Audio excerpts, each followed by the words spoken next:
Tau katoa katoa, ko Chloe Howard Tokoina. We'll make a start. We've got a few more coming in, but my name is Chloe Howard and I'm an associate with the Centre for Social Impact. I'd like to welcome you all here this morning for the Kia Whiti Tonu series. This is a free program of 90-minute workshops offered to the community sector by the Centre for Social Impact through support from Foundation North. The Kia Whiti Tonu series of free online workshops was launched in November 2020, responding to the need of capability and capacity building in community organisations identified by the COVID-19 Impact Survey. The introductory program covered grant writing, marketing and communications, innovation, strategy and wellbeing. You can access the recordings and PowerPoints from these sessions on the CSI website. These workshops were well attended and we are delighted to announce that a further 8 free sessions will be presented in 2021. We are aiming to make all sessions as accessible as possible as this workshop was oversubscribed, so we will be recording and making them available from the CSI website. At the end of the session today, we'll be asking for your feedback via a survey link in the chat. This is really important because it helps inform any future program delivery. The feedback from our last series has helped inform our 2021 offering. We really want to make sure that we can meet the needs of the sector and planning the programs of most interest for the sector. Before I introduce our session, I'd like to ask you all to take part in a poll. This is a short poll that will ask you if you've received funding from Foundation North in the last 2 years. Foundation North is supporting the series and they're interested to see how many of their grantees are accessing these workshops. So today's workshop is working with the media, what you need to know, and is presented by Suzanne McNicol. Suzanne is a CSI associate and a communications leader who works with marketing agencies, not-for-profits and commercial clients to provide advice on brand development, issues management, crisis communication support and building win-win partnerships. Suzanne has over 20 years of marketing and leadership roles in commercial business and over 9 years of general managing, marketing and governance knowledge in the not-for-profit sector. Suzanne specialises in community-led advocacy for not-for-profits looking to drive change in their sector and creating strategic partnerships in both the public and private sectors. She developed and launched a business accreditation program, the Gender Tick, for YWCA Auckland in 2018, and has also worked with numerous community trusts and charities on crowdfunding campaigns. So I'd like to hand over to Suzanne. Kia ora. Thank you, Chloe. Tēnā koe, everybody. Thank you so much for dialing in today. I think we've got about 100 of you, and I'm completely overwhelmed and delighted to have that you've all made the time to come and hopefully ask some questions and learn a little bit about communicating with the media and making your case for support today. We've got a really interesting group of attendees. It looks like we've got people from Anxiety NZ, Arts Access Aotearoa, some of my favourite other charities, Bellyful, Good Bitches Baking. And we've also got, interestingly, quite a number of people from trusts and foundations and from some councils around the country. So wherever you're from, wherever you are, I do hope that you get something out of this session today. I'm just going to run like this. There we go. Sweet. So this morning, this is what we're going to cover. I'm going to talk to you a little bit about the current media landscape, how things have changed post-COVID and what that means for you. I'm going to talk about what media want. So how can you actually deliver something that they are going to want to cover? So part of that will be preparing your pitch, and we'll talk in detail about how to shape up and offer pitching a story to media. We'll talk about your talent, that is the person who is the spokesperson for the organisation or as part of the promotion of your organisation. And then we'll talk about content. We're then going to work through planning your interview, and there'll be a mix of practical things like, check that you have got nothing in your teeth, through to understanding the needs of the media that you're going to be presenting on. There's a few do's and don'ts in there, and then I'm going to talk specifically about how to prepare for radio interviews, TV interviews, and online/print interviews. at that point, I thought it would be quite good for me to stop and take some questions. So if we're running to time, which hopefully we will be, I will be taking some questions, because I think that's best often how people learn. And then we're going to go into crisis communications. So what happens when your charity, community organisation or trust has a bit of a whoopsie, or has someone go rogue in the organisation and you end up becoming a headline? So we'll talk through how not to panic, how to actually get your key messages across, and how to emerge looking like you've handled the crisis with some dignity and without losing your core supporter base. So I guess what the session is really is focusing probably 2/3 on what we call proactive media. So that's you presenting your story, generally a good news story, to the media, and 1/3 on reactive media. And reactive is when something bad happens, or sometimes something good happens, and you have to get something out there very quickly. While Chloe did a very nice introduction and a brief outline of my CV, I need to tell you that no one is an expert. And Monica Briggs, who's the head of Centre for Social Impact, said to me, "Oh, this is not the type of stuff you can Google." Well, actually you can, but you will get a variety of answers. So today I'm going to go through what I think is some best of breed techniques and some things that you should probably know. And then I'm going to point you to some resources from the Community Comms Collective. And this is an exceptionally great charity made up of professional public relations, media relations and communications people from around the country who give their time to create resources and assist organisations like yours with putting together a media plan and other resources that they might need. So, yeah, I can actually view the chat. So if you've got some questions as I go, then just type them into the chat. And as I said, when I take a break, we will go through the ones that I can answer. And I'll also be really interested in seeing or hearing from others of you who have had experience with the media. If you want to share your insights through the chat, I would welcome that too. Great. Right, well, we're underway. I've also got a timekeeper who's going to keep me on time, hopefully. Cool. So, where are we at? Things have changed quite a lot in the media since COVID-19. We all know that some smaller community media organisations, some newspapers, some online sites have closed.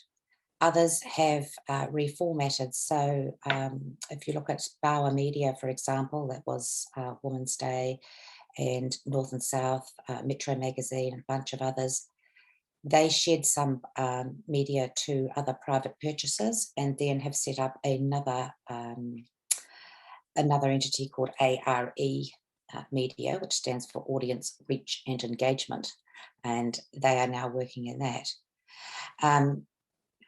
Hi, Judy. I'm going to talk about social media, absolutely, so hold the line for that. Right, and then you're looking at channels like Newsroom. Online media has become absolutely huge, and you're looking at channels like Newsroom, which is privately owned and run by people formerly from TV3 and the Herald. The Big Idea, which a lot of you will be familiar with, which is largely arts, culture, advocacy based. Grown Ups, which has got a huge following and tends to be targeting people sort of 40 plus with serious issues that the public are interested in. There's another great site called Coup de Man, Sleight of Hand, which has interesting editorial take on issues that are affecting New Zealanders. And then, of course, the Spin-Off, which is, if you haven't checked that out, then definitely have a look at it, because they tend to do long form online journalism and they do it really, really well.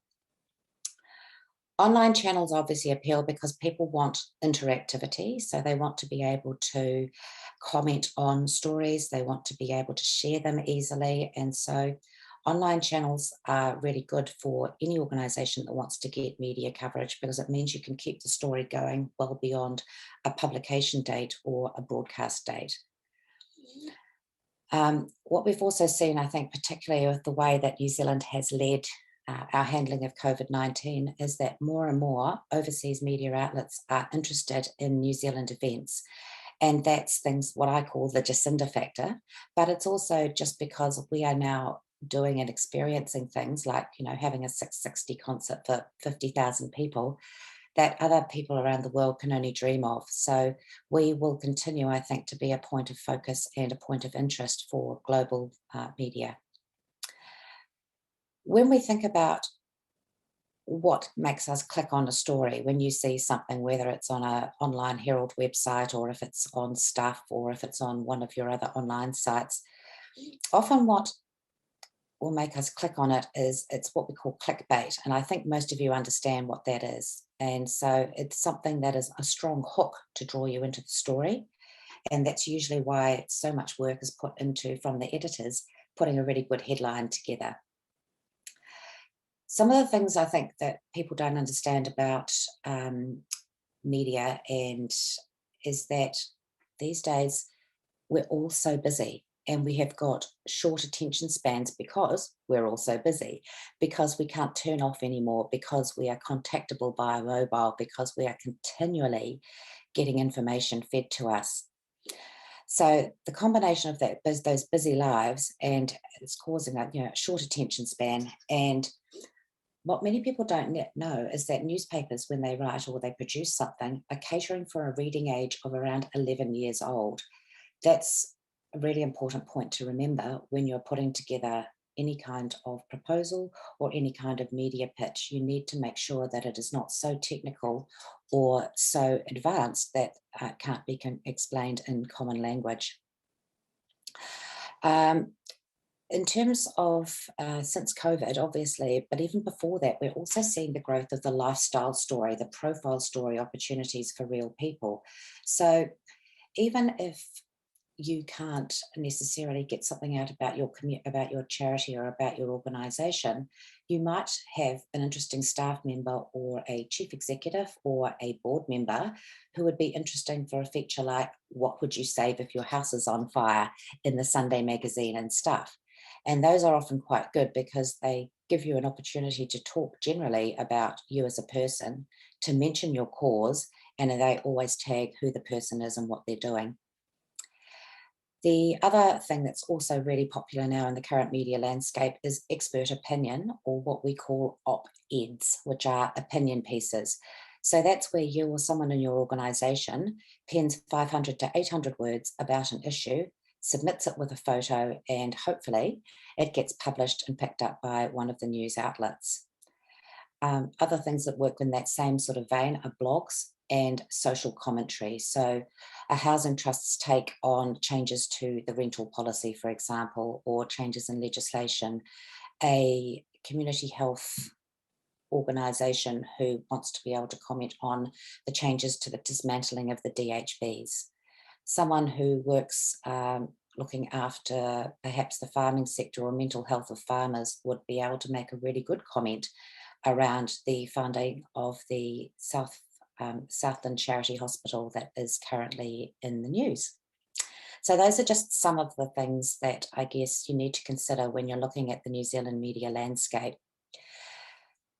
The key things, as I said, being that there are fewer media, but they are sharing stories now. So you're starting to see things like partnerships with Newsroom and Stuff, obviously between the Herald, News Talk ZB, and Radio New Zealand with just about everyone, including the spin-off. So if you pitch a story to one of those outlets, often they will actually repurpose it, put a regional spin on it, or put a national lens on it, and it will actually go into other outlets as well. And that is brilliant. So what is news? What do we think is news? Well, basically, it can be anything, but what news media are looking for are local angles on national stories, such as some of the examples I just gave you. They'll be looking for expert and informed comment. Most media like surveys and consumer trends. So if your organisation has participated in conducting some local consumer research or some research about the users of your service, then basically that was a really worth pitching to media. Solutions to customer problems, and when I say customers, I mean client problems or people who access your services. And anything that you can say is new, first, last, unique, biggest, etc. That's a headline, that's clickbait, and that is something that will be of interest to media. New Zealand, we've got this little thing called our cultural cringe, where if someone makes it big overseas, then they've absolutely cracked it.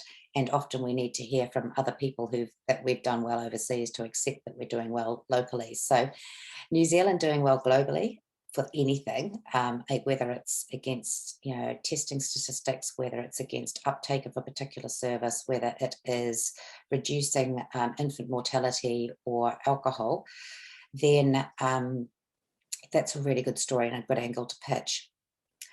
Some of the other things that you can look at are if your cause or your charity has a link to an influencer, whether that's a social media influencer, a local celebrity or a national celebrity who might be an ambassador for your organisation, or someone who's a friend of the organisation who's got a bit of a profile and is willing to talk about their fundraising for your cause, then that is actually also a really good hook for media. So if you've got someone in your cohort who is a friend and they've got a little bit of sway, then don't be scared to use them shamelessly. And the last point you'll see at the bottom is conflict and drama. And I've got that with a little asterisk there, and it says approach with caution. Yvonne, yes, we're going to be sending out a copy of the presentation, so relax and listen. And if you're up for it, you can actually even watch it online afterwards. All right, so everyone who is now scribbling, trying to keep up with me, put down the pen, relax and listen, and put your comments into the comments box. Lovely. Right, so what I said when I said conflict and drama, it's the same as when you choose what to watch on Netflix and Neon, something that has got a real proposition or has got potentially, two organisations, a David and Goliath type story, a small organisation that is battling against a bigger issue and trying to make a difference, can be really appealing. I have put approach with caution because what is also a good story, but you don't want to be part of, is two charities or two community organisations having a scrap about territory or how they've approached a particular problem, engaging in airing your dirty laundry with a funder or another associated organisation like a council. So conflict and drama, if you can pitch it in such a way that you can manage it, but a really bad idea if it is going to make you look like you guys have not got good stakeholder relationships. So those basically are news. So when you're thinking about what is news in New Zealand and how you want to pitch, your new story, your new development, think about how you can either put some surveys around it, put some research around it, put a national comparison or an international comparison around it, weave in one of your ambassadors or someone locally who's going to add some weight to the story and actually really make people care. Right, the pitch. This is the good bit. So when you're putting together a pitch, you need to think about who you're going to reach. And that is two parts of it. There's two parts to that question. One, who do you want to talk to? Who are the people who are going to be using your services, buying your products, and who are the people who should be funding or you want to actually engage with? The second part of who do you reach is what does the channel reach? Who is the audience? So I will give you the example of, sorry, NEZB fans, but Mike Hosking Breakfast. I think most of us would agree that he is very right-wing. So if you have got a story about, perhaps engaging rights for renters or anything that is around social justice, he's probably not the medium for you. While they strive to give him some balance, he does tend to go to, I'd say, just to the left of Genghis Khan. So you would be looking for another outlet, something like Radio New Zealand, or even perhaps one of the Stuff publications to be able to talk about that service. So yeah, the two parts of that are who do you want to talk to, and then which media or which channel has got the audience that is most likely to be receptive. The second part is why should New Zealanders care? And again, this is where it comes back to thinking about making your story relevant nationally. And that, as I said, could be by a comparison, or it could be that you are solving a small part of a bigger problem, or it could be that you have identified a global trend and that you're seeing it emerge here in New Zealand, and you are doing something for the first time in New Zealand that has only been done overseas, or it hasn't been done anywhere else before. So the third point that I make there is that you have to have thought about the media outlet. And one of the key things that I need to say here is start, if you don't already, start really looking at online news, start making note of when stories about causes like yours are presented on other media. Have a look at who the journalist is. Have a look at who the producer is. Have a look at the byline and start making a note of the fact that someone, certain publications have got a health reporter, a social issues reporter, an education reporter, or potentially even a careers reporter, and make sure that you are pitching to them. So I've made a little note here. Don't spray and pray. And I'll talk a little bit more about this when we get to the media release. A targeted pitch that shows that you understand the media, that you know that they have been following stories that are similar to yours, and that you've actually put together a really compelling package of talent and facts is much more effective for you than writing out a long email and then sending it out to everyone you can find on a media list. Media releases don't get read, unless, of course, they're coming from government or someone high out. You need a targeted pitch to the right medium that shows that you understand what you're offering, why their audience should care, and why it's going to get eyeballs. Newsrooms, I think, as I've discussed, are increasingly understaffed, and they've often got fewer senior journalists now. And this is one of the really sad things that's happened with COVID.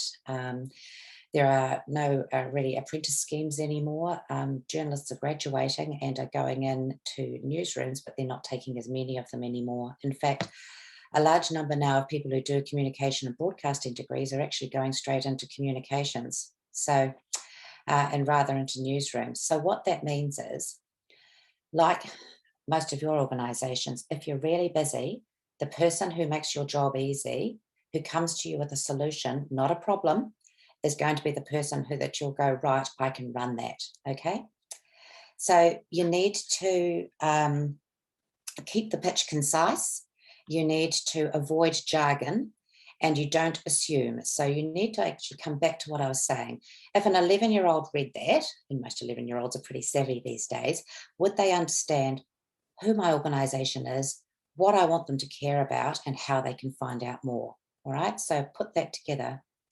I've made a news that good news attracts fewer listeners than bad, and that is just because of our cult of cancel culture and doom and gloom. There is something in human nature that inherently makes us feel a little bit better when bad news is happening to others. But don't let that put you off, because we do need balance in media, and there are slots in media for good news that celebrate people who are doing great things for others, for themselves. I'm thinking of things like the Good Sort slot at the end of the news on TV1. The Project often do these great community champion stories. So do Radio New Zealand, and obviously increasingly so do major newspapers. So just because it's good news doesn't mean it won't be news, but you just need to think about how you're positioning it. And you need to be strategic. Look at your timing, look at your messaging.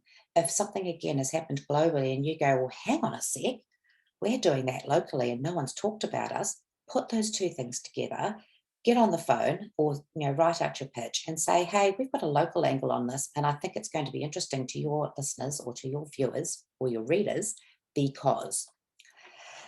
And I guess the other thing is, if you've got a new gallery opening, if you're launching a new service, then offering a media outlet an exclusive or a first peek or something that people can't experience without a media partner is another really good way of approaching it. Cool. I'm seeing some fantastic questions coming in here, guys. I'm so looking forward to answering them. So thank you, and do keep them coming. These are great. Right, moving on. I've got a pitch PR checklist here, which is going to be in the presentation, and we're going to talk about, we're going to talk about what you need. It's called PR in your pajamas. You guys are going to love this. And alongside the resources that I'm going to be talking about later on, this will actually give you more information on how to pitch.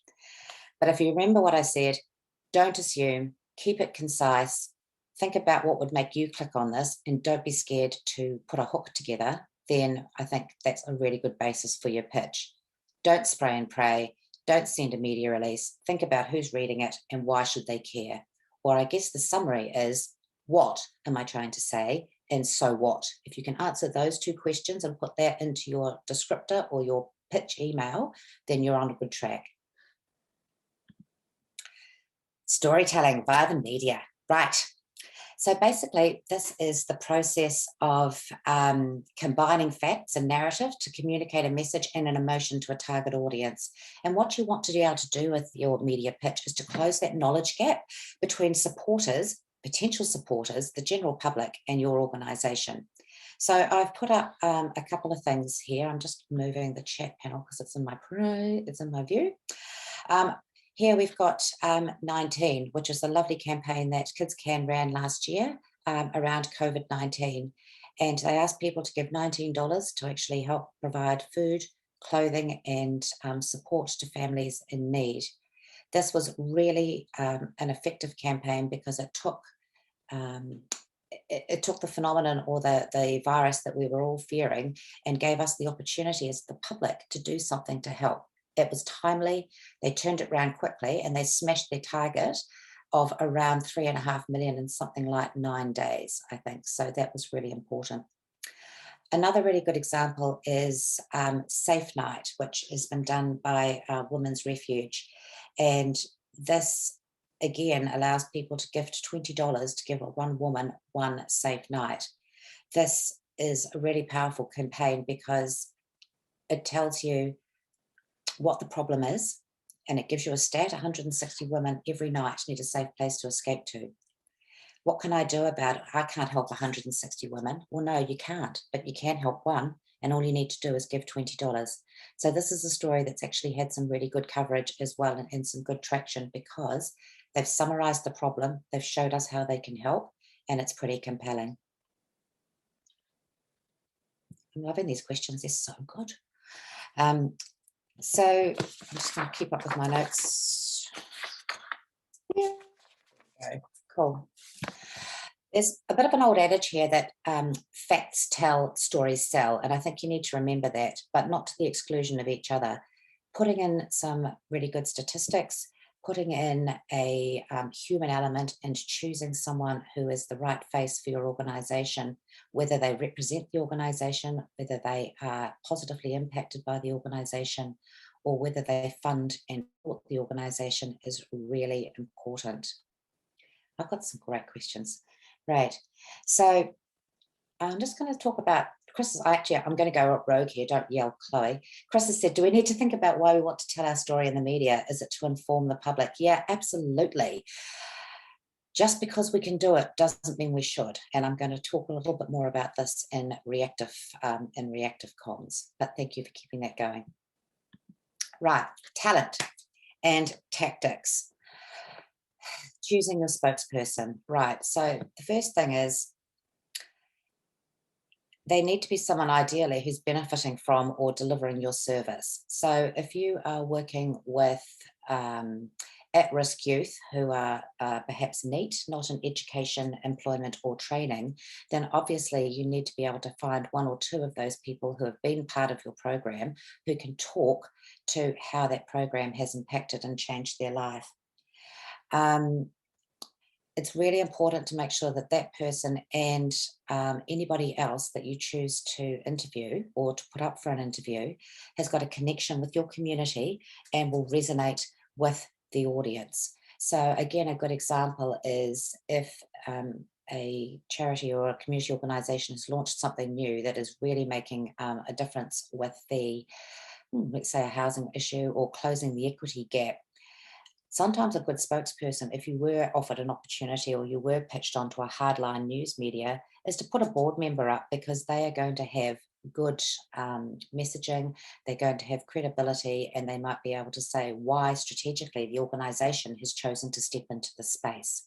So thinking about who benefits, who is the audience going to want to see, and are they going to understand what that person is sharing with you?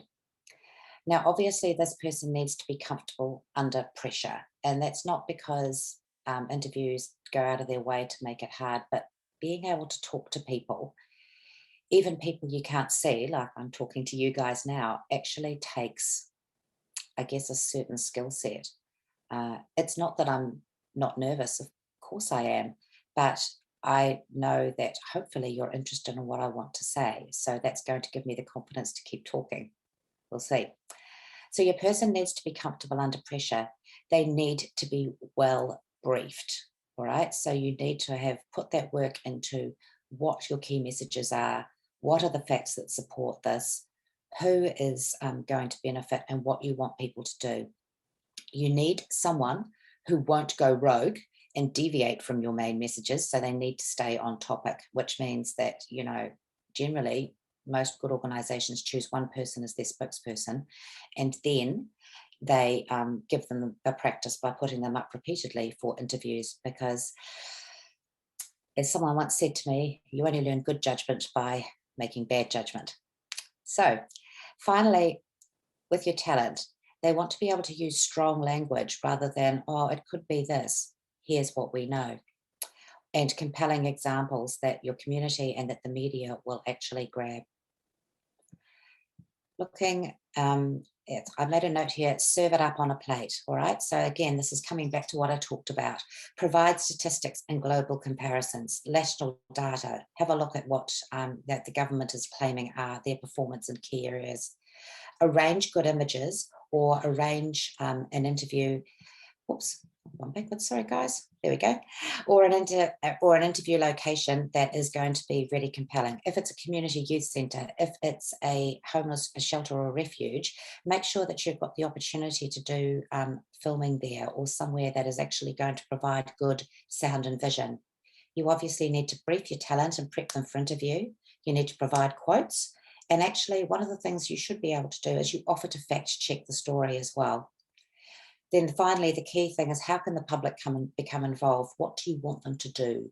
What do you want them to feel? How can they help you? And then what's in it for them? Why should they support you? Why is reducing homelessness? Why is improving literacy? Why is increasing, or decreasing drug use in teenagers going to benefit the wider population and the community that you're talking to? Okay, great.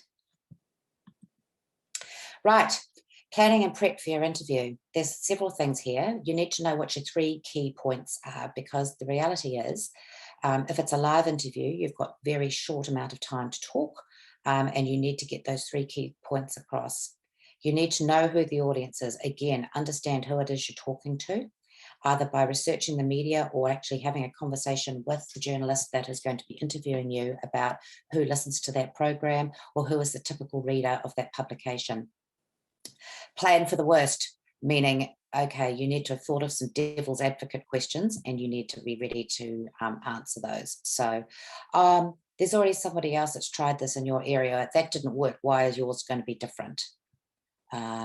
What is, why is the government not funding this? Or why is the government not funding you? Think about what potential negative questions are and have an answer for them. Do your research, as I said. And then what I call the basics. Now, clothing. Yes, you should wear some. Make sure that if it's on TV, that it's not too bright. Make sure that it is appropriate for the role that you play in the organisation. Make sure that you are in an environment where if you're doing a phone interview or a live cross, that you are not going to be interrupted or photo bombed by somebody else. And I've put no alcohol. You might feel like you need a drink to steady your nerves. I can tell you, it's always a bad idea. Have a drink afterwards once it's over. And finally, most importantly, and this is going to seem like a really stupid thing to say, but you've got to be interesting. You have got to, be able to point to examples and point to, people who you've worked with that is going to make the audience think, I didn't know that, or I always thought that wasn't the case. So think about what you can tell people that they could only hear from you, that a journalist won't already have covered, and make sure that you are ready to put that across. Right, I'm just keeping it on time here because I want to have questions. So interviews, top tips, basically print and online. You always need to check the deadlines, all right, and make sure that you know when something is going to be published. For print, obviously, they're quite strict. Online buses are like deadlines. There'll be another one along in the next hour, so you get the opportunity to update the story if you've had a development. Do the research, as I said, highlight the numbers and surveys, create a photo opportunity because pictures sell, and present interesting and relevant information. Don't forget to reinforce your main points with real examples. Radio is a tricky one. You need to keep it quite brief with sound bites because radio generally is often pre-recorded, and even if it's not and it's been done live, they're going to clip, they'll basically only have a certain amount of time to talk to you. So you want them to use the points that you want to get across. Use words to create a picture. So rather than saying that something is, 3,500 meters long, you could say it is the length of 3 football fields, for example. And when you are doing radio, you need to watch your pace. So that doesn't mean talking really slowly, but it also means don't talk too quickly. You need to do a little bit of a vocal warm-up. And you should avoid mobile phones because coverage being what it is and load on the network means sometimes that you can cut out and that you don't get good, clear interview. If you can use a landline, try and use a landline. TV, don't look at the camera. The camera will be looking over the interviewer's shoulder at you, so you need to always look at the interviewer and talk to them as if you were talking to your mum or to a friend. Don't be looking off at them at the camera. Be concise. Use strong language, and by that I don't mean strong language as we'd normally talk about it. I mean use powerful descriptors that actually help make your impact, and give examples. And the other really important thing is that nothing is off the record. I need to tell you that straight away.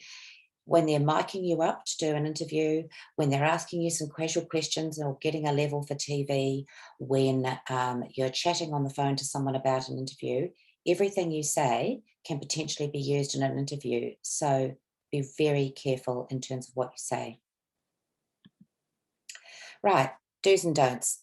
As I've said, you need to be mindful of your key messages. You need to stay on brief, understand the angle, and perhaps actually look at shortcutting, which means that you can use a transitional phrase like, here's what we know, or the facts as we know them are, to get back to your key message. As we said, you need to know who you want to reach and how you talk to them.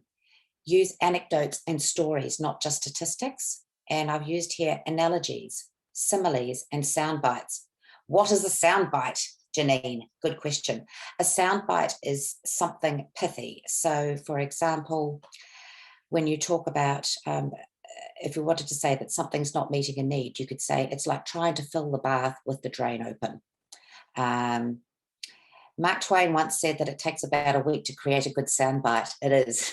It's absolutely true. You need to think about what the soundbite is, and often people who use your services or are interacting with you are a good source of those soundbites. Try to relax. It does make for a better interview. Someone who's got a rabbit in the headlights and is looking terrified is not good talent. And you have to remember, it's a conversation. So relax, all right? You're the expert. They've asked you to share your thoughts, so own it.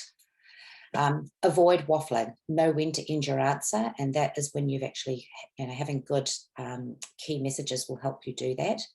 As I've said, don't speak off the record. Don't be provoked if someone asks you a question or something, inflammatory, like, why have you not got funding, or why has your funding been cut? Take a breath and answer calmly. Don't make up an answer. If you don't know, it's okay to say you don't know. I don't have that information at this stage, or I'm not the right person to ask, but let me get back to you.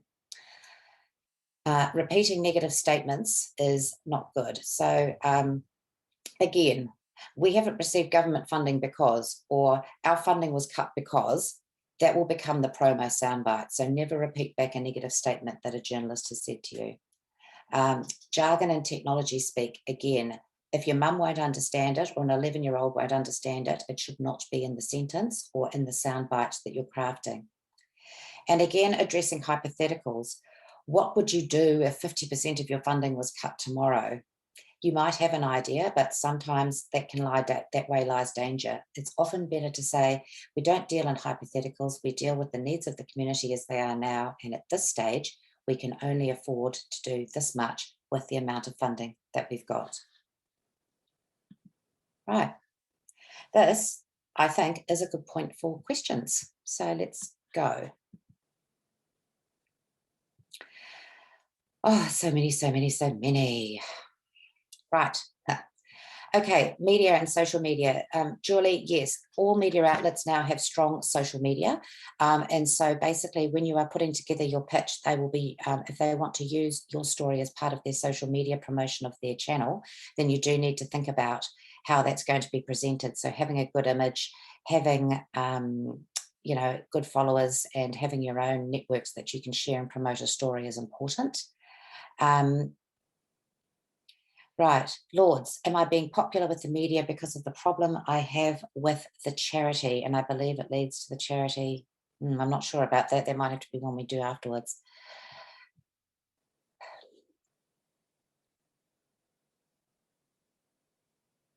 Okay, cool. Right. Does that connectedness of media, Rosie Walford, mean that you don't pitch to all the outlets anymore?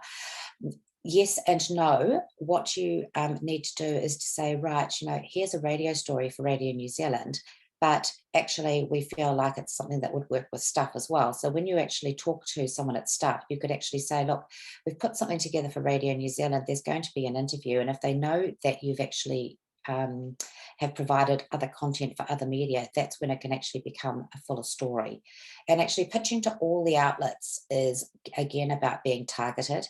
If you don't have good sound or you don't have good vision, then you won't pitch to TV. You need to think about how people are going to get that information and what you want them to do with it. Yes, there is a copy of the presentation, and New Zealand doing well globally versus tall poppy syndrome at home. Could you give me some comment around how to balance? That's a really good one, Keith. And yes, I think, we've always got to be careful that we don't mention tall poppies, because the people who are the online trolls and the perpetuators of tall poppies give you a little bit of a boo-hoo.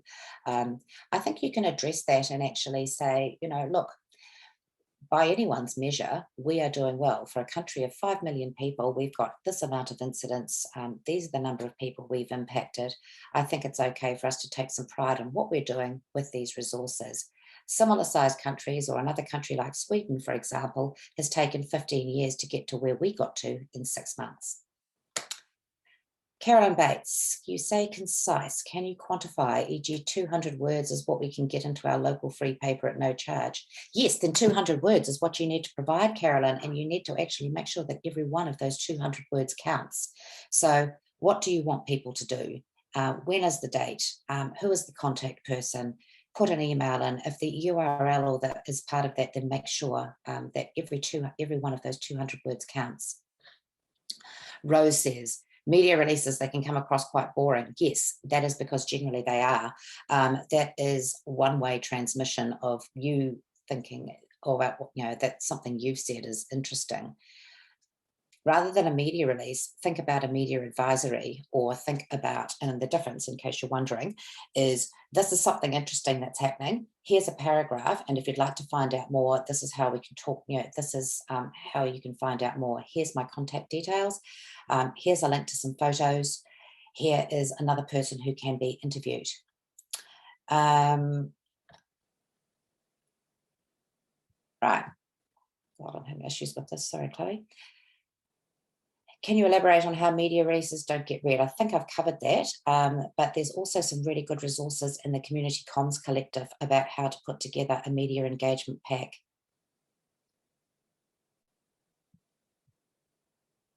Embargoes around special events such as awards, that's a good one. Okay, listen, once in my life, I've had someone publish something without an embargo. It's when I was working for the Committee for Auckland, and I sent something that was embargoed for 6 a.m. the next day, and one of the journalists didn't read that and they put it online. I got a serious apology from the media outlet for it, but you have to be quite careful around embargoes. So if you've got awards and you want to be able to say confidentially, here's our winners, here's who you'll be able to interview, then yes, you just need to be really upfront about that, particularly usually in the subject line of an email or across the top of the notification that it is embargoed and not for publication before this date. Most media will handle it really carefully, but don't embargo something for a month away, etc. You need to actually get in touch with those people beforehand and say, this is coming up. Will you be interested? When do you need to get the information, i.e. when would you be booking a slot, or when are you putting a journalist on this? And at that point, I can tell you who the nominees are, who the awards are, or arrange an interview with one of our judges. Right. Navigate the existing biases. Oh, mate, Ronji, if I knew about that, I tell you what, I'm not sure I'd be doing this. I think navigating the existing biases, the first thing is actually just to be aware of them. And as I say, you need to know, Mike Hosking, right wing, Radio New Zealand, left wing. Think about how you want people to, to feel. And the only way to address the biases is basically to acknowledge, who you're talking to, who they represent. And sometimes you can front foot that, so you might say that, look, people who are National Party supporters would probably say this, or people who have got this point of view would actually feel this. And my answer to that is blah. So you can actually front foot that, where you might be saying, look, this is not actually just left-wing thinking. This is an issue or a situation that actually affects all New Zealanders. Carolyn again. Carolyn, I'm liking you. Hunting out the reporters at a large event. Happy to listen. Yep. Face-to-face, yep, very good, absolutely. Don't stalk reporters, but actually a really good time to build a relationship with a reporter is when they've written a story about something that's in your area, and you pick up the phone or you send them a nice email and say, hey, that was a really good story, and I think, thank you for shining a light on this issue. Here's some work that we do, just so you know. And if you're actually looking for local comment, or we've got access to a really good report you might find is interesting, we're always available to help you out. Journalism in the media is like any other relationship. You can't just be a taker. You need to know when to give sometimes. Susie, prepare a media release and have a pitch to go with it. Yeah, no, you can have a media release, but I think the media release is actually something that goes with the pitch, rather than just actually, pitching people. You would actually put the media release and any images and anything else as supporting assets to your pitch, rather than just saying, let's have a media release and let's send it out to every news organisation in the country. Something targeted is going to be a lot better. So you can call it a media release, a media advisory, a project summary. That should go out with your pitch, with your tight email. Just keeping an eye on time because I'm going to get told off in a minute. Oh,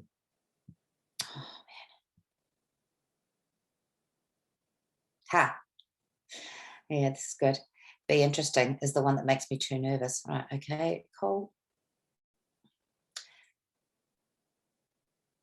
Strategies to mitigate this. I think we'll get into that in count. How long is a soundbite? A soundbite is actually no longer than about 10 seconds.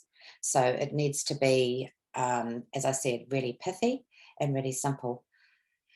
Off the record.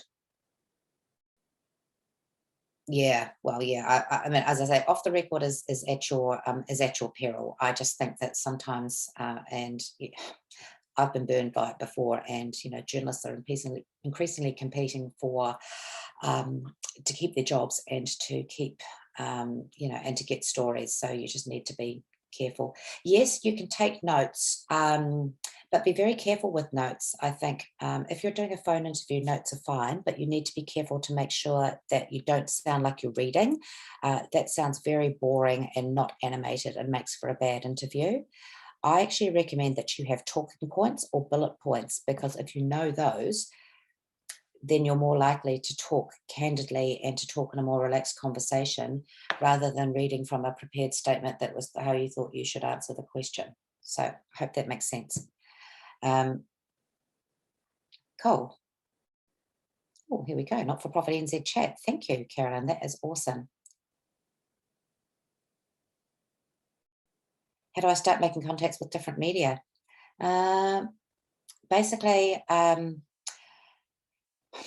you need to, it's relationship management there. It is about keeping up with people, not being a pest, but actually, bringing things to their attention. And yeah, it's like anything else. Sometimes you have to do the polite nag.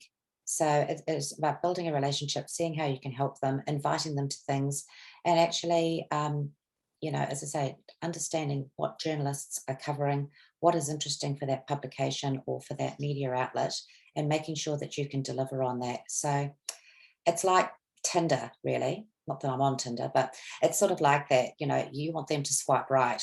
And to do that, you need to actually be putting out messages and having an engagement or a chat that is going to make them want to work with you.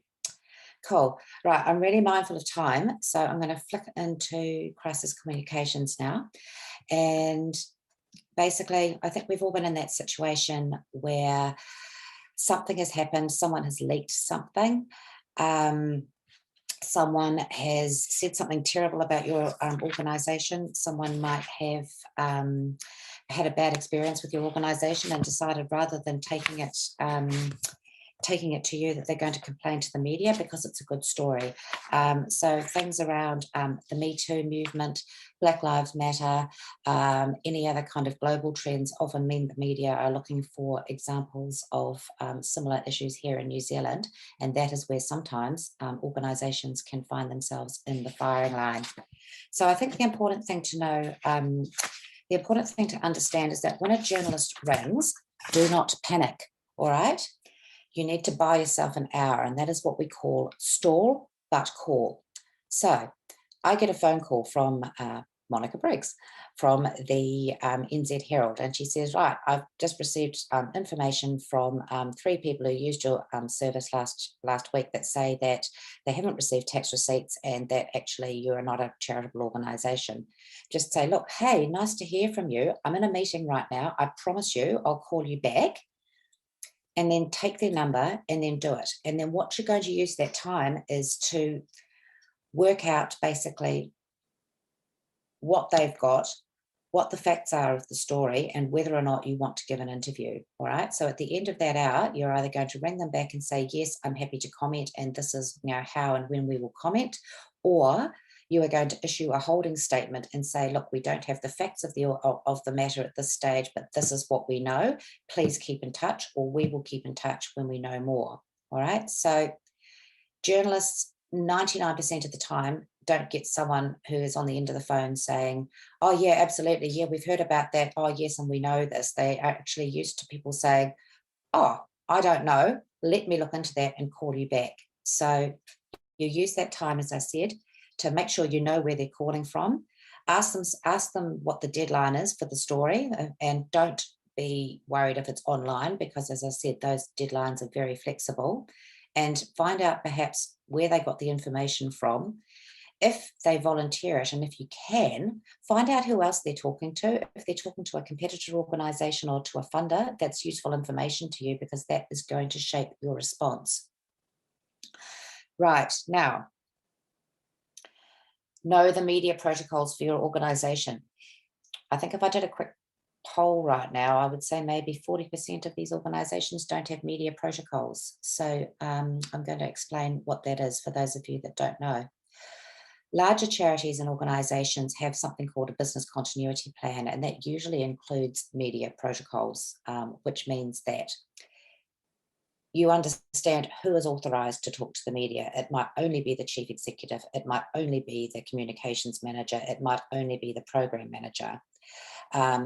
Everyone in the organisation under your media protocols knows what to do when a journalist calls and who to direct them to. Everyone in the organisation knows not to talk to the media and not to be tricked into talking to the media. And media protocols also include usually some key facts about your organisation and a holding statement and a template for that. And I'm going to get to how you can access a holding statement when I get to resources. So that's the first thing. Do not panic. Don't think you've got to go, oh, I don't know, we hadn't heard anything about this, and etc. Buy yourself some time, take a deep breath, and then start getting on the phone and finding the facts. You can then decide to call back. You can refresh the media protocols for your organisation. You can pull your chief executive out of a meeting, or you can ring one of your team and say, right, this is what I've heard. What do you know about this person? How should we respond? So don't panic. Right, okay. If you have screwed up and it's come into the public, always check the facts. Make sure you've got the facts, and make sure that you've got the facts not just from inside your organisation, but if you can, talk to the person who's made the complaint. So you need to understand. If you have done something wrong, then you apologise quickly and sincerely, and you come across authentically. You need to update. If it's an escalating situation, i.e. more and more people are coming forward with complaints about sexual abuse, then you do need to actually tell them what's happening, how you're investigating this internally, what you have said or what contact you've had with the complainants, and you need to be upfront, because otherwise they will be printing out-of-date information that says you weren't available for comment, and then basically it starts escalating online through social media and on their own media channels. So when you've got an update, you need to make sure that you give that update to the media. They do have a responsibility for balanced journalism, and they do have a responsibility to give both sides of the story. So where media, and they're all very aware of it these days, because along with shrinking newsrooms and shrinking staff, they've got shrinking legal budgets for legal action. So, and they also have got shrinking resource for complaints to the Press Council or any of those other regulatory organisations. So they will be balanced, but you must keep them updated. This second little bit is called CAP, what I call concern, action, perspective. And that is the way that you handle an answer. So we have a scenario where we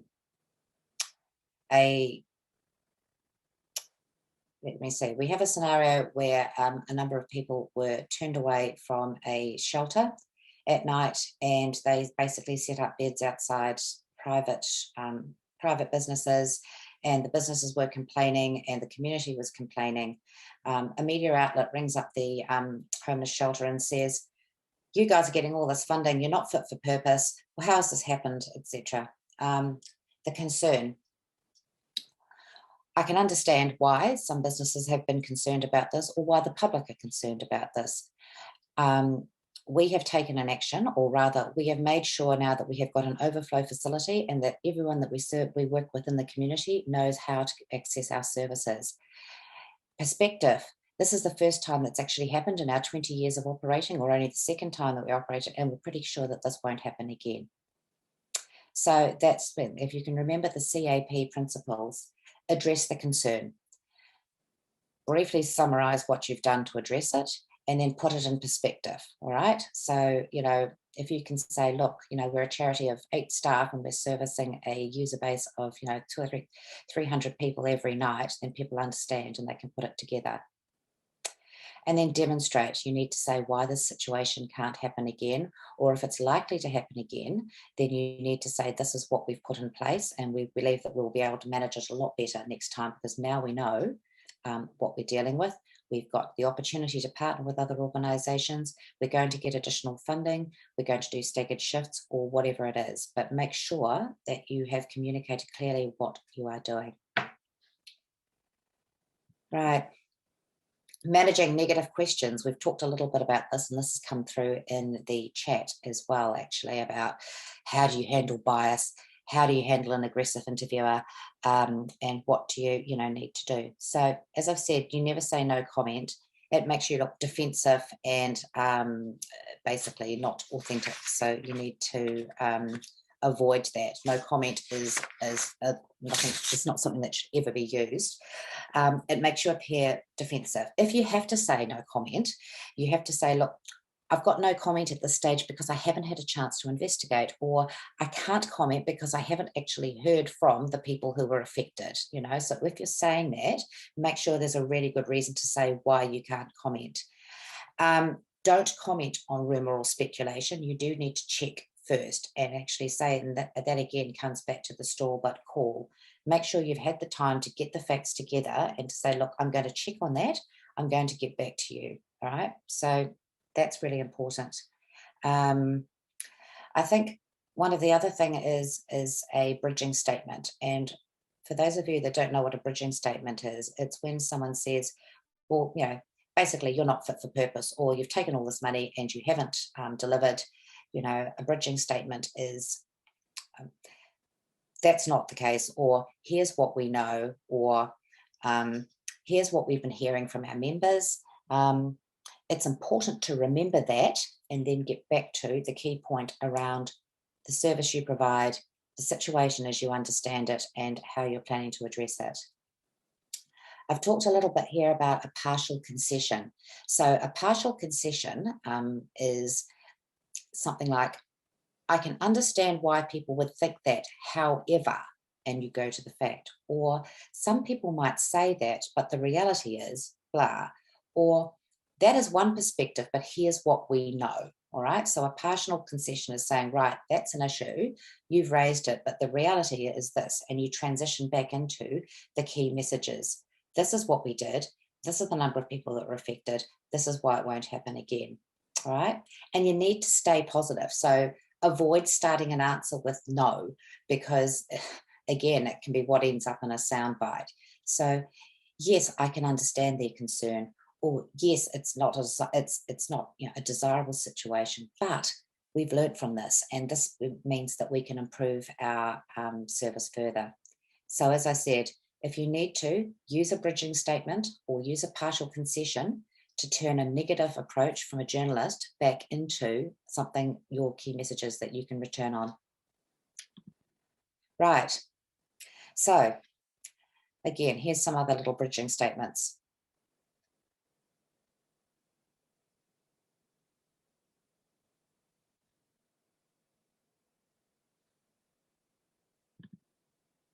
Cool.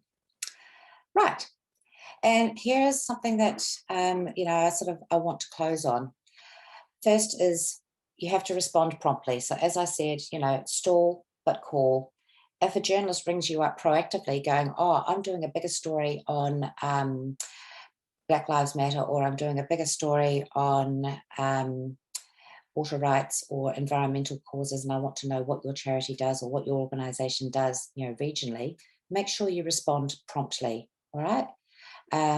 Make it easy for them. As I said earlier, put it on a plate, put together the people they can interview, supply some high quality images if you've got them, put together some facts, and actually know that what you're giving them, so that they don't have to do the runaround. They don't have time for that. The stories that get airtime or get printed are the ones that a lot of the legwork has already been done. So make it easy and work with the journalist to make that happen.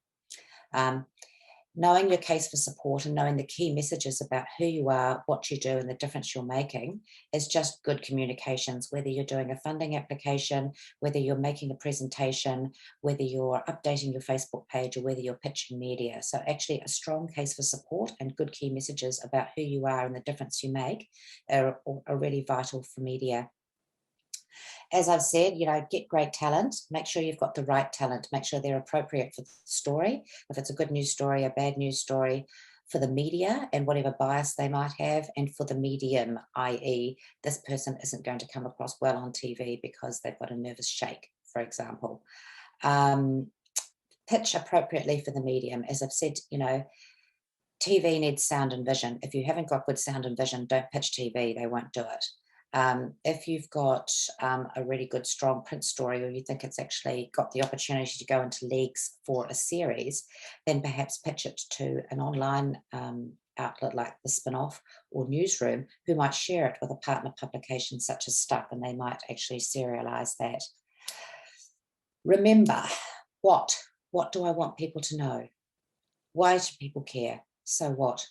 And as I've said to you, you need to give to maintain the relationship. Journalists are human, media outlets are human.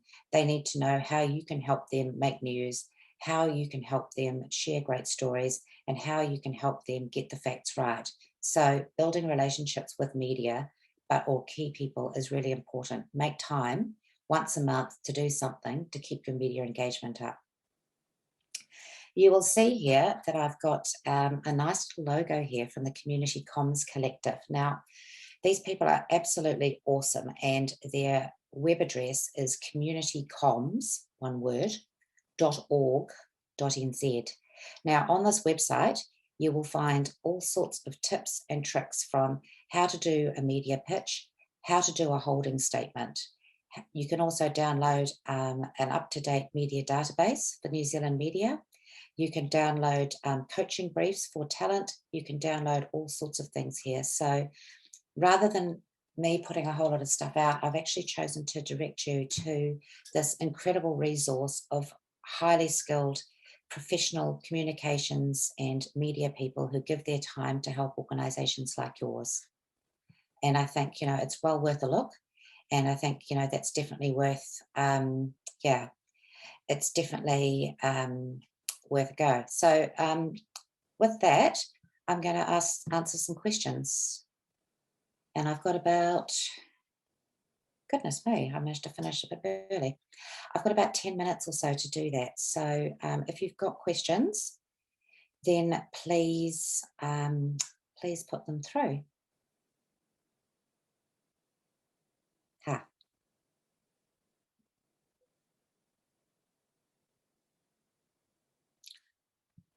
Right, so we've got some good commentary. We've got some good commentary here.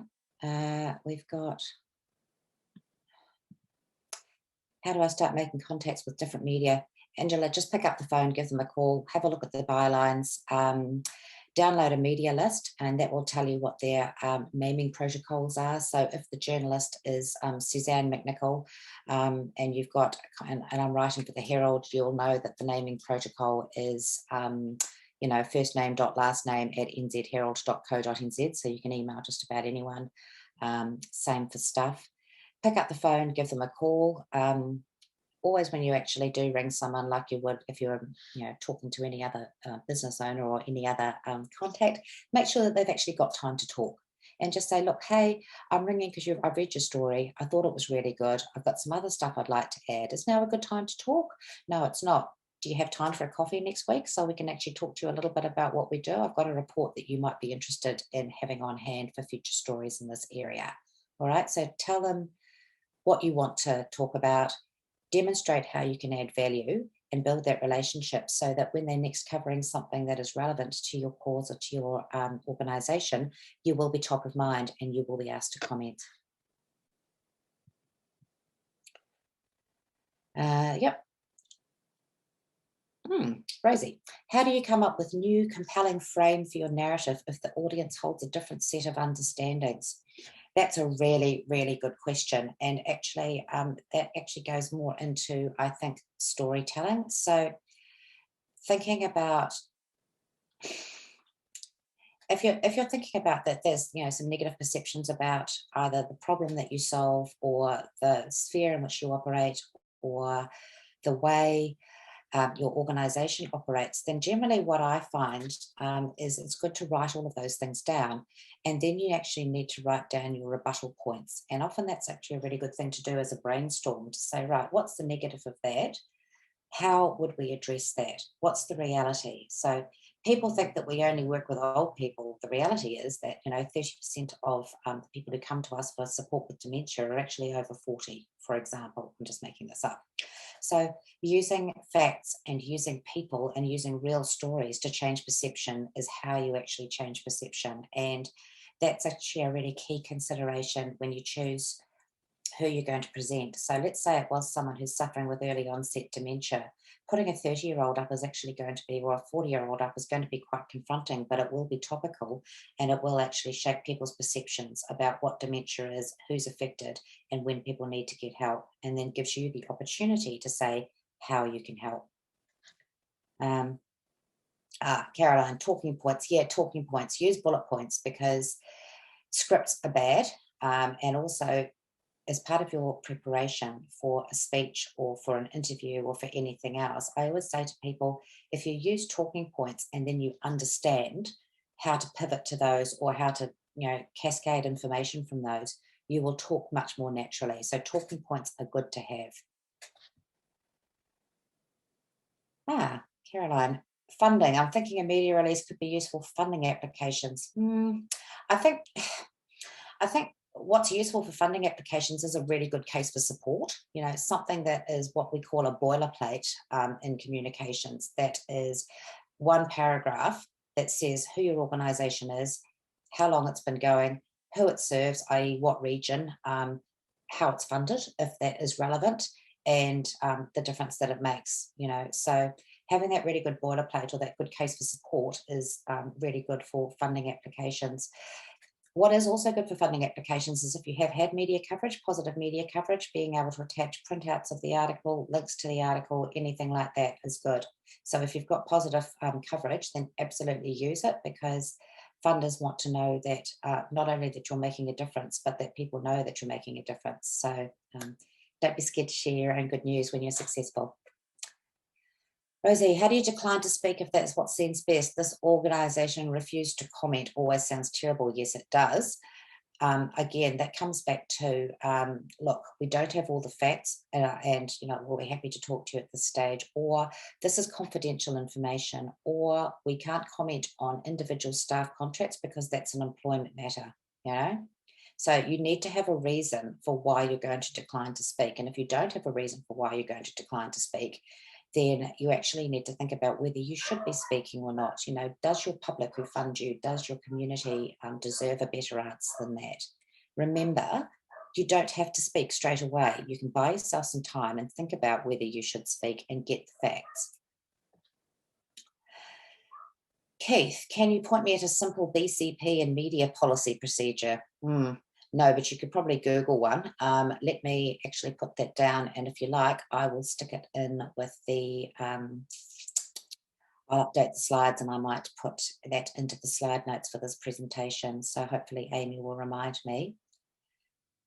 6 trustees, no senior staff. As much as I know, very limited media training across the team too. Yeah, well, that's the thing. If you don't have a comms team or whatever, it's really important to have a media spokesperson and just decide who that person is going to be, rather than trying to train everybody. Get one person to do it, because then they will get better and they will build on the knowledge that they've got from the organisation and then from their previous interviews as well. Media bias such as ageism, again with other bias and negative bias, you need to front foot it. You just need to say, look, there's a lot of focus on millennials or Generation Z. The reality is people are working longer, living longer, doing this. This person wrote their first book at the age of 89. This person did this at such and such. Again, facts and stories are what mitigates bias. We have had situations in the past where journalists have lied about what the story is about. Oh, good God. That's not good. Yes, what you can do about that, if you think that a story hasn't been handled properly, or that they haven't approached it with integrity, that there hasn't been balance, then yes, you go to the Press Council, Broadcasting Standards Authority, or whoever is the regulatory body for dealing with that. There is recourse. So I would probably, all of you, have a look at that and see, but all of the media, whether they're radio, print, online, or TV have got a complaints process, but not just for advertising, but for editorial as well. And there are significant penalties for organisations that don't apply balance or deliberately print stuff that is untrue. That usually includes a retraction and an apology in the front page of the paper or the page 3, and sometimes damages to the organisation as well. So because media organisations are poor as church mice here and just about everywhere else, they would not be, there's little budget for that sort of thing. So if you think that you haven't been treated fairly, the first thing to do is escalate it to the editor of the organisation and say, this is my issue. If you don't get any traction there, then yes, you'd have to take it to a higher authority. Is it an option to ask the journalist to call, so email question to you, then you can respond that way? Yes, there is, but I recommend not doing it or not making that your default way of responding, because one, you're only responding to the questions, which means that then if a journalist makes another statement or talks to somebody else, which they will do to get, you know, another perspective on the issue or the opportunity, you aren't then given necessary an opportunity to respond to that person's perspective. I think the other issue too with just, you know, relying on email is that it doesn't actually enable you to get the journalist to engage with your organisation and who they help. And most people would like to see a charity or an organisation in action. They'd like to see the face of that community organisation. So I would recommend not emailing, you know, not using email as a default. But if you're in a crisis situation and you've got a boilerplate or a holding statement, then yes, email that to them with a, hey, this is what we know so far. This is all we've got to comment on. Check in later and I'll let you know if we've got an update. All right. Ways to calm nerves before interviews. I think a lot of the stuff's done with Zoom now and everything. And for me, I find actually once you've got your lighting right and once you're comfortable and everything, sometimes turning the self-view off is quite good. It makes people more comfortable with, you know, having a conversation. You'll often find people are more relaxed on a phone interview because they can't see the journalist, and that's good. There's some breathing exercises that you can use. I always recommend making sure that you're well hydrated. Had a glass of water, and just taking deep breath in and out. You just have to remember that they're talking to you because they're interested in you. They're interested in your case. You're the expert, so just relax. And often journalists know too that the people they're talking to, not everyone's going to be a communications expert, or not everyone's going to be really experienced in, you know, working in the media. It's okay to say, oh, I haven't been interviewed before, but then don't follow it up with a whole lot of stuff off the record that the journalist writes down. But, you know, they're people. They understand if you're a bit nervous. And again, if they ask a question and you're not sure you understand the question, then it's actually okay to say, could you repeat that? Or I'm not sure what you mean there, and ask them to flesh out the question a bit so that you can make sure that your answer is on point and that it's using one of your key messages. Saravinda, yes, there is a database in New Zealand that's on the Community Comms Collective.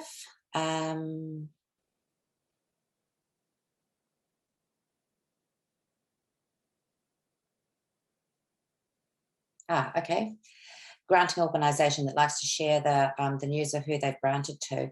Look, I think what I often do with that, especially if you're a national organisation or where you're granting regionally, is to cherry pick one or two key ones that are different examples of how your organisation has applied and say what that's going to do. So if, for example, you're building a new playground somewhere in a decile 2 or 3 sort of area, then being able to provide a picture or a story of kids at that school with the, with the existing one is a really good way of positioning that, and then contrasting that with saying, oh, we've got some sporting equipment, or we've also funded a mobile library, and that's going to help our elderly citizens access the reading materials and the online tools that they need. So rather than trying to say everything, choose 1 or 2 good stories and then ask them to include a link to your website, which says, you know, you can find out which other organisations received funding by clicking here. So that's probably how I'd do it.